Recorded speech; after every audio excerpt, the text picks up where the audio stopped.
I'm making this video because I was asked a question. Is there a correct way to live? The question is complex. It's a question that's been around for since the first civilization, since the beginning of the thought of right and wrong. What is right? What is wrong? Who says what's right or wrong? What's the perfect way to live? Is there such thing as perfection? How do we decide what's moral and what's not moral? Now, if we just take it at its basis form, we can look at it as, it depends on where you come from. It depends on your upbringings. If we go for what's right or wrong, let's start with that. What's right or wrong? Well, let's take Hitler for instance. Hitler thought the right way to live was to get rid of all Jews and make the world blonde hair, blue eyes. But Hitler himself was not blonde hair, blue eyes. So why? Let's go to Australia. There's a tribe in Australia, a very small tribe that no one ventures out to sea. Someone finally did, and there's this tribe to where if you are an outsider, they are likely to kill you and eat you. And to them that is righteous.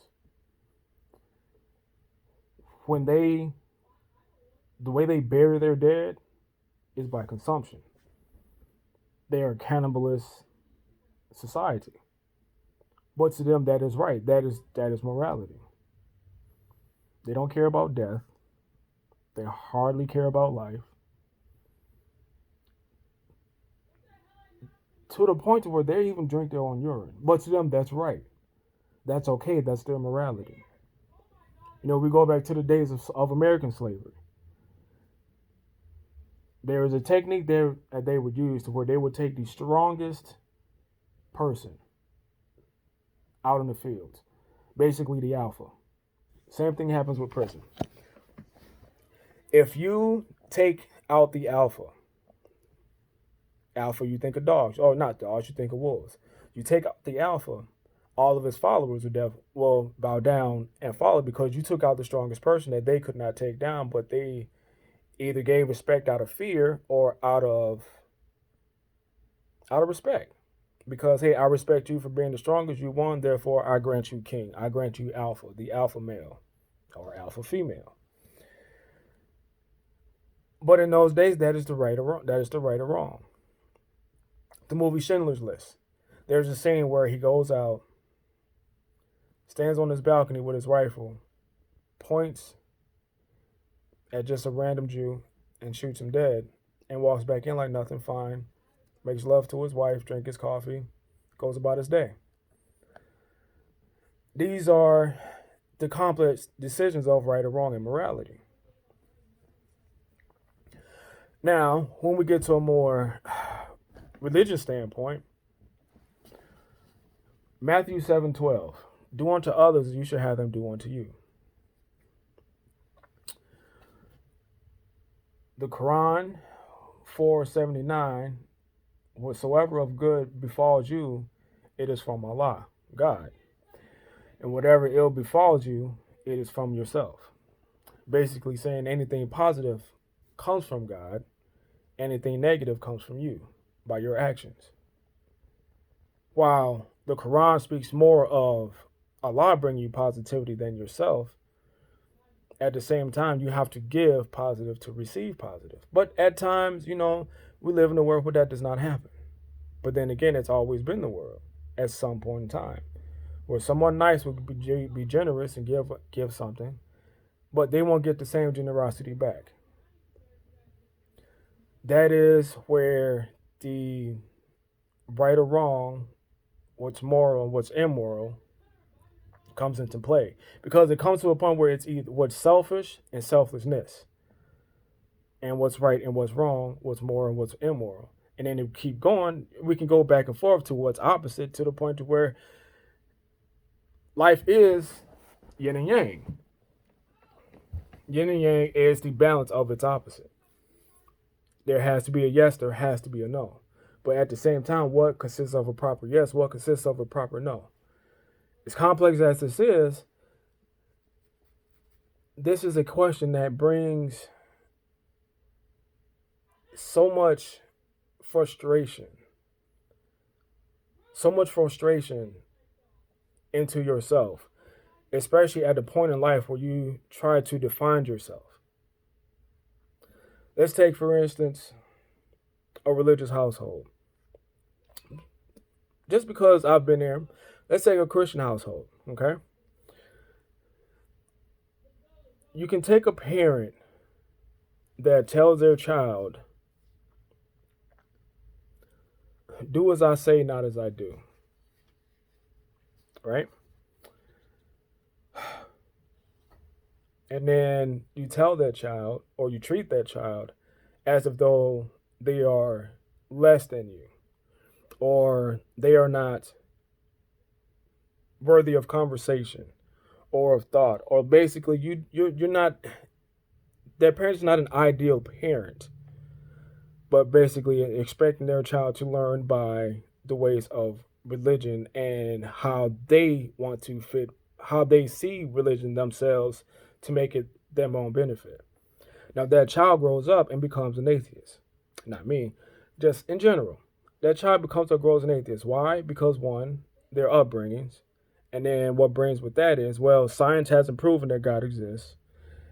And there is lack of evidence of the existence of God or anyone else that lives in the sky. And then you have the process bringing bringing right or wrong. Some can say, "Oh, well, as long as I treat people good, I'll get treated good." True, but at the same time, there is that little bit of anger when it comes to someone of a spiritual sense. I personally experienced a friend, well, was from high school, who lost his father. He grew up Catholic, and one day he posted on Facebook, "Why do people pray?" So, everyone's giving their opinion, this and that. And, I say, we pray for answers, we pray for strength, and so on and so forth. And I was ridiculed because I was told that my religion was fake, that your Jesus is fake, and so on and so forth. Hey, that's unnecessary. I'm just giving you whatever definition, not much different than anyone else's answer. But, it's just an answer. These are situations that bring the idea of what's the perfect way to live into perspective.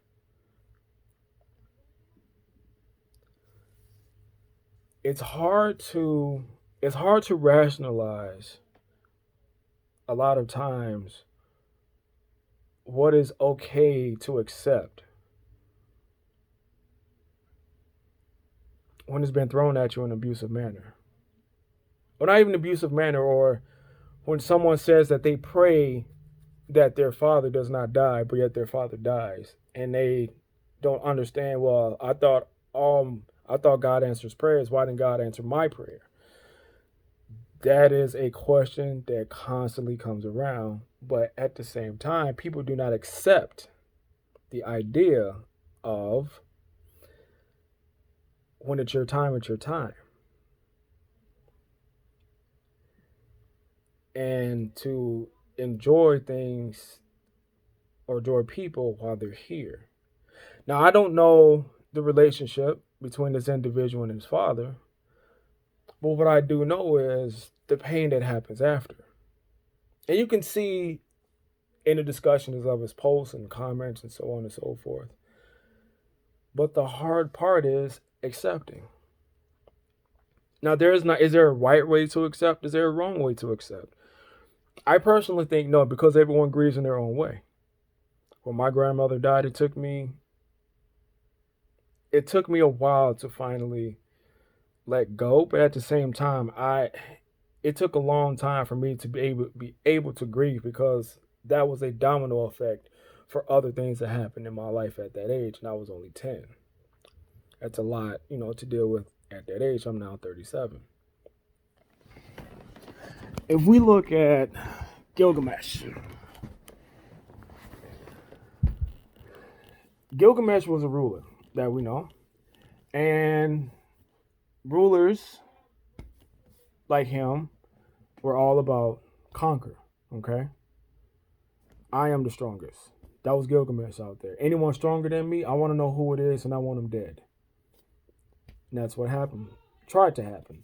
Here comes Endeku.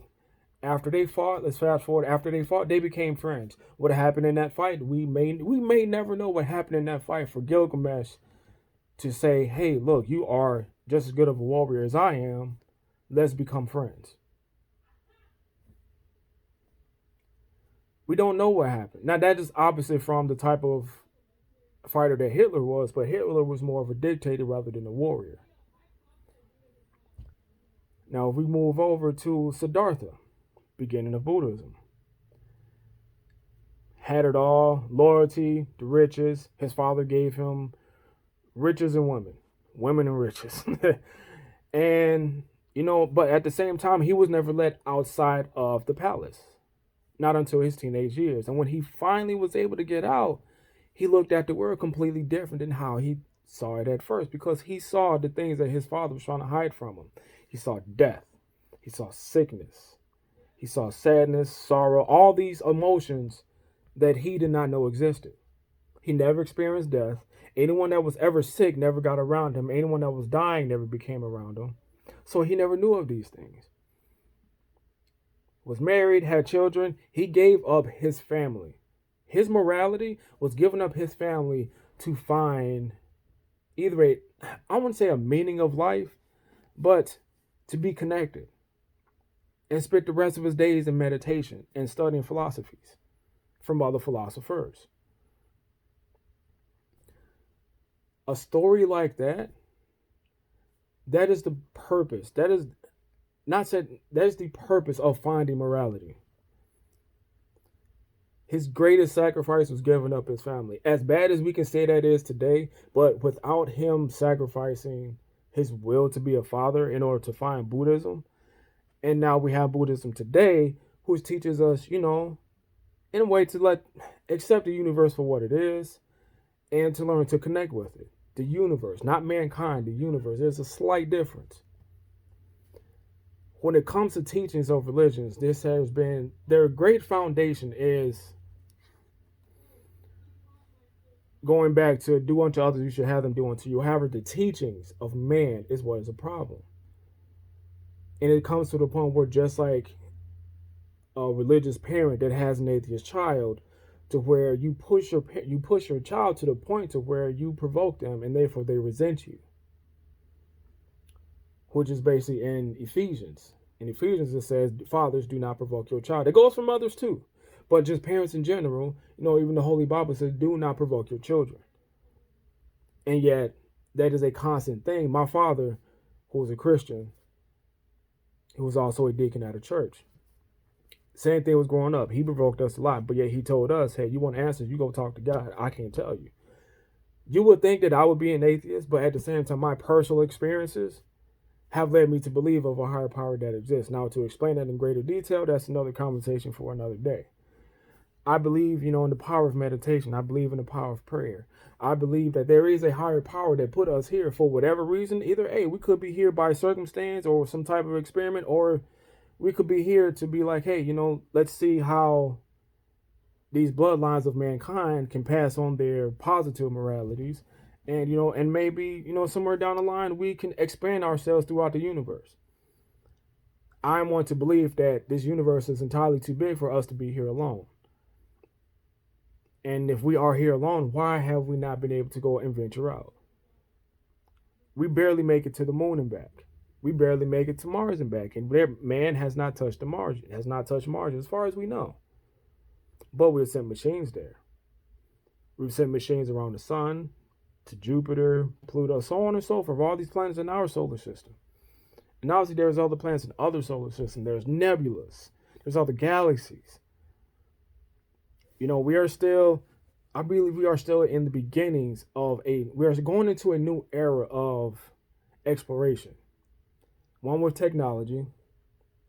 Two, finding different things about the universe, like possible parallel universes, whichever that means. Now, if science can find parallel universes, then maybe that is one step closer to finding out not if God exists, but how God exists.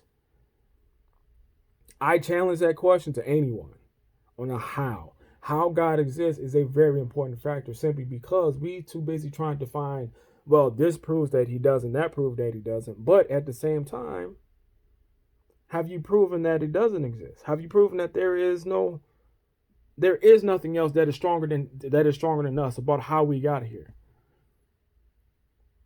You hear stories there are stories out there of people dying, and when they have died and come back, they say they have come back and they've seen a tremendous of things. How can we explain that? Is it hallucination? But you're dead. There is no it. I say there's no hallucination, but who am I to say? I'm not a doctor. But at the same time, some of these stories connect in a way. And sometimes people don't come back the same. Now, you can say they come back the same as, they feel more enlightened. They feel so connected to anything that's out there. And this goes with my concept of energy. Chemistry teaches us that energy cannot be destroyed. Our bodies take a lot of energy. But when we die, what happens to it? What happens to that energy? We're put in caskets. We're not put in dirt with the earth. And, unlike bugs or birds where they decompose into the ground and minerals go down and back up and things like that, what happens to that energy? Is that energy the actual soul that many of us have contemplated on, or what really is it? So is that energy the soul? That's a very good concept. Is that energy that we have in us when we died, is that converted into a soul? Or is that soul already in us? As far as being the correct way to live, how you want to be treated, I feel is how you should treat others. But understand that some people have this tendency to where they feel like they're just such a powerful person that they can treat others how they feel until it comes back to you. This goes back to the Quran, saying that what ill befalls on you is up to you. You're placing ill on others, therefore that ill will come to you. That goes back to Matthew or the Holy Bible. Do unto others, so you should have them do unto you. Another part of the Bible, Galatians. You reap what you sow. Meaning, whatever you sown into society, into your surroundings, you will reap those benefits. And those can be either positive benefits or negative benefits. As we sit here and study these courses in college, we're sowing into something we're trying to reap at the end, and that is our careers. But at the same time, if we don't sow enough, basically, or invest enough into our college studies, we will not reap the benefits of our degrees that we're searching for. So therefore, I say again, what is the correct way to live for me? Is for me to treat you how I want to be treated. However, if you're not treating me how I want to be treated, I will treat you how you're treating me.